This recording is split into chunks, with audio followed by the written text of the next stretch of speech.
मित्रों, अभी हम लोगों ने बात की भगवान दास मोरवाल जी से, और अब हम बात कर रहे हैं एकदम अलग तरह के विशिष्ट व्यक्तित्व से, जिनका काम आदिवासी बहुल दंतेवाड़ा में है, और वो खुद जहाँ से आते हैं वहाँ दूर दूर आदिवासियों का कोई जमावड़ा भी नहीं है, कोई जगह भी नहीं है। और अभी उन पर सुप्रीम कोर्ट ने 5 लाख का जुर्माना किया सिर्फ आदिवासियों के हक में बोलने के लिए। मैं ये चाहता हूं कि आप अपने परिचय के साथ अपनी बात सुनिए। मैं बीच बीच में आपको टोकता हूं। मेरा नाम हिमांशु कुमार है और मेरा जन्म उत्तर प्रदेश में हुआ, मुजफ्फरनगर में। अपनी शादी के 20 दिन बाद मैं और मेरी पत्नी दिल्ली छोड़कर छत्तीसगढ़ चले गए थे, और दंतेवाड़ा जिले में आदिवासियों के गांव में हमने पेड़ के नीचे रहना शुरू किया था, और वहां हमने सेवा काम शुरू किया। उनके स्वास्थ्य, शिक्षा, रोजगार, अधिकार उस पर काम शुरू किया। उसके बाद जब नई आर्थिक नीतियां आई, जिसमें अंतर्राष्ट्रीय पूंजी ने संसाधनों पर कब्जा करना शुरू किया, तो आदिवासी इलाकों में भी वो पूंजी पहुंची, और छत्तीसगढ़ सरकार ने एक अभियान चलाकर गांव खाली कराने के लिए आदिवासियों पर हमला शुरू किया। उस अभियान का नाम था सलवा जुड़ूम। 2005 में हम लोग 92 में वहां गए थे, और ये अभियान 2005 में सरकार ने चलाया, सलवा जुड़ूम, जिसमें 650 गांव को जला दिया गया।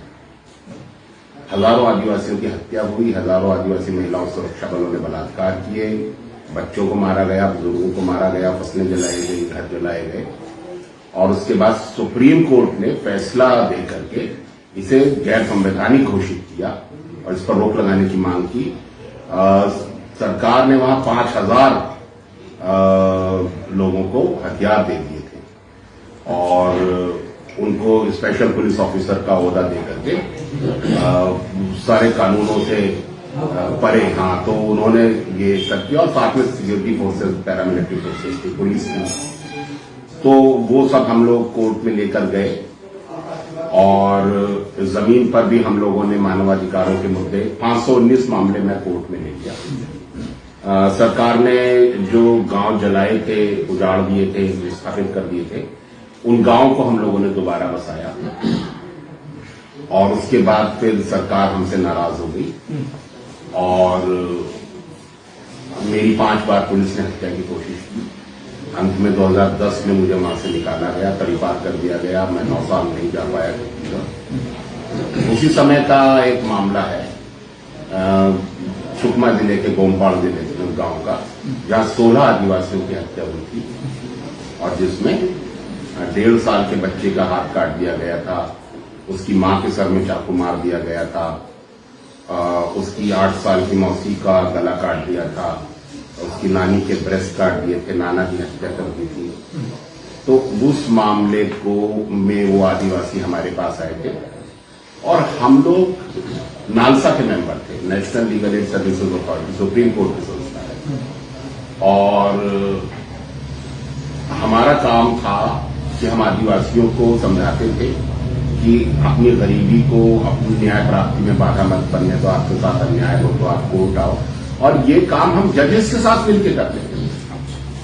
मुझे ऑलरेडी मजिस्ट्रेट अपॉइंट किया गया था, मैं जजेस के साथ बैठ करके समझौते मुकदमे सुनता था, कंज्यूमर फोरम का जज था, नालसा का मेंबर था। तो हम लोग जुडिशरी को आदिवासी तक पहुंचाने के लिए, न्याय को पहुंचाने के लिए काम कर रहे थे जजेस के साथ मिलकर। तो जब यह अन्याय हुआ आदिवासियों के साथ और हम अदालत में ले गए मामलों को, तो सरकार फिर नाराज हो गई। हमारे आश्रम के ऊपर बुलडोजर चला दिया गया। क्या नाम था आश्रम का? वनवासी चेतना आश्रम। और 5 बार मेरी हत्या की कोशिश हुई, और अंत में 2010 में मुझे वहां से निकाला गया, और 2019 तक मैं वहां नहीं जा पाया। फिर अभी ये जो मामला मैंने बताया 16 आदिवासी की हत्या का, गोपाल वाला, इसमें सुप्रीम कोर्ट का फैसला आया, सुप्रीम कोर्ट ने कहा कि ये तो पुलिस ने जांच कर ली थी, आपको पुलिस की जांच पर भरोसा करना चाहिए था, आप सुप्रीम कोर्ट क्यों आए, आपने अदालत का समय नष्ट किया है, और ये तो माओवादियों ने मारा है, और आपके ऊपर 5 लाख जुर्माना। तो हमने कहा कि पहली बात तो ये है कि आपके पास आदिवासी आए थे कि जांच करवाइए, आपने जांच तो कराई नहीं, और जब आपने जांच ही नहीं कराई तो आपको कैसे पता किसने मारा है। दूसरा, आप कह रहे हो कि पुलिस ने जांच कर ली थी, आदिवासियों को पुलिस की जांच पर भरोसा करना था, तो पुलिस तो इसमें आरोपी है। आदिवासी कह रहे हैं पुलिस ने हत्या की है, तो जिसके ऊपर आरोप है हत्या का वो कैसे जांच करेगा? अपने को दोषी बता देगा। हाँ, तो आप तो न्याय के बुनियादी सिद्धांत का पालन नहीं कर रहे, और आपने जांच नहीं कराई, और आप हमारे ऊपर जुर्माना किस बात का लगा रहे हैं कि हमने न्याय क्यों मांगा? तो आप ऐसा करो, सुप्रीम कोर्ट को ताला मार दो, कोई नहीं आएगा आपके पास। आप लोग, अगर आप आदिवासी आए हैं आपके पास न्याय मांगने, बजाय इसके कि आप न्याय करो, जांच करवाओ, आप एक तो न्याय नहीं दे रहे, उल्टा जुर्माना लगा रहे हो आवेदक पर कि तुम कोर्ट आए, इस बात के लिए तुम्हें दंडित किया जाएगा। तो मैंने कहा कि देखिए, हम तो गांधी जी को मानते हैं, और गांधी जी जब चंपारण गए और चंपारण में अरेस्ट हो गए तो बवाल हो गया, तो अंग्रेजों ने कहा छोड़ दो, तो मजिस्ट्रेट ने कहा कि तुम्हें छोड़ा जाता है 100 रुपए के मुचलके पर, तो गांधी जी ने कहा मैं 100 रुपए नहीं दूंगा।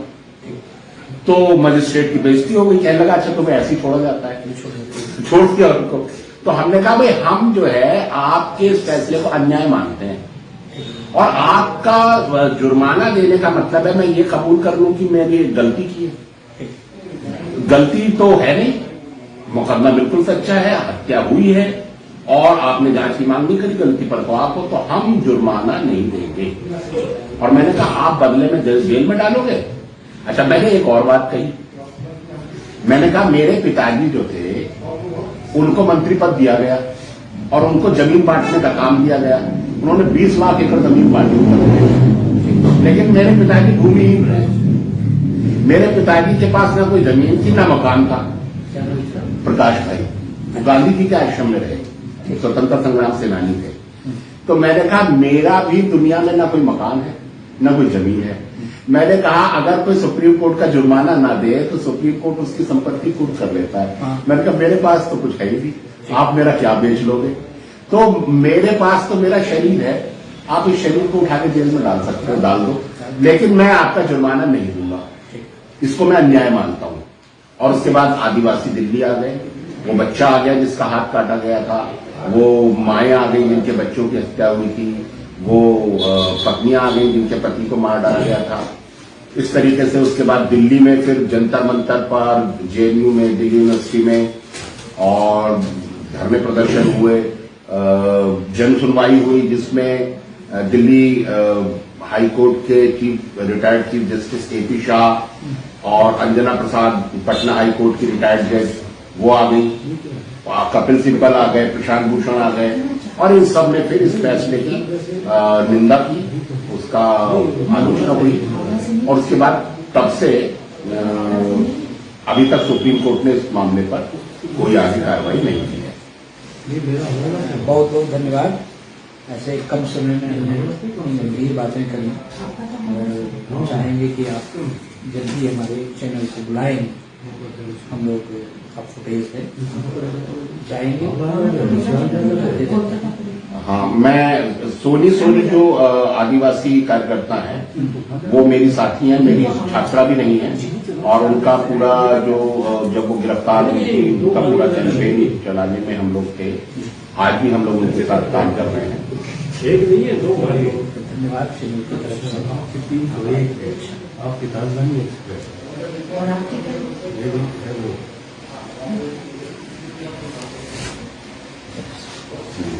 सुनकर देखो, सुनकर देखो, सुनकर देखो जी।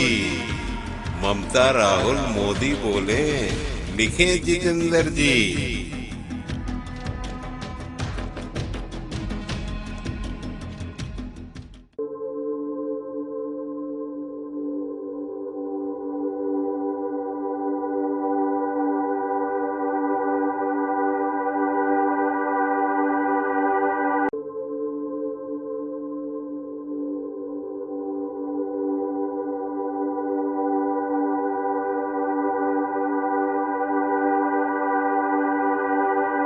घटनाक्रम जो खबर बन गया, जिसका सरोकार है सीधा। दायित्व हमारा, आप करें वो दीदार। कार्यक्रम ऐसा जो देगा भरपूर जानकारी। देखें, सुने और पढ़ें सदीनामा रोजाना बुलेट। सदीनामा रोजाना बुलेटिन का संपादकीय विशेष। सब्सक्राइब करें, कमेंट्स करें, क्यूटी काटें और मेंबर बने यूट्यूब चैनल सदीनामा।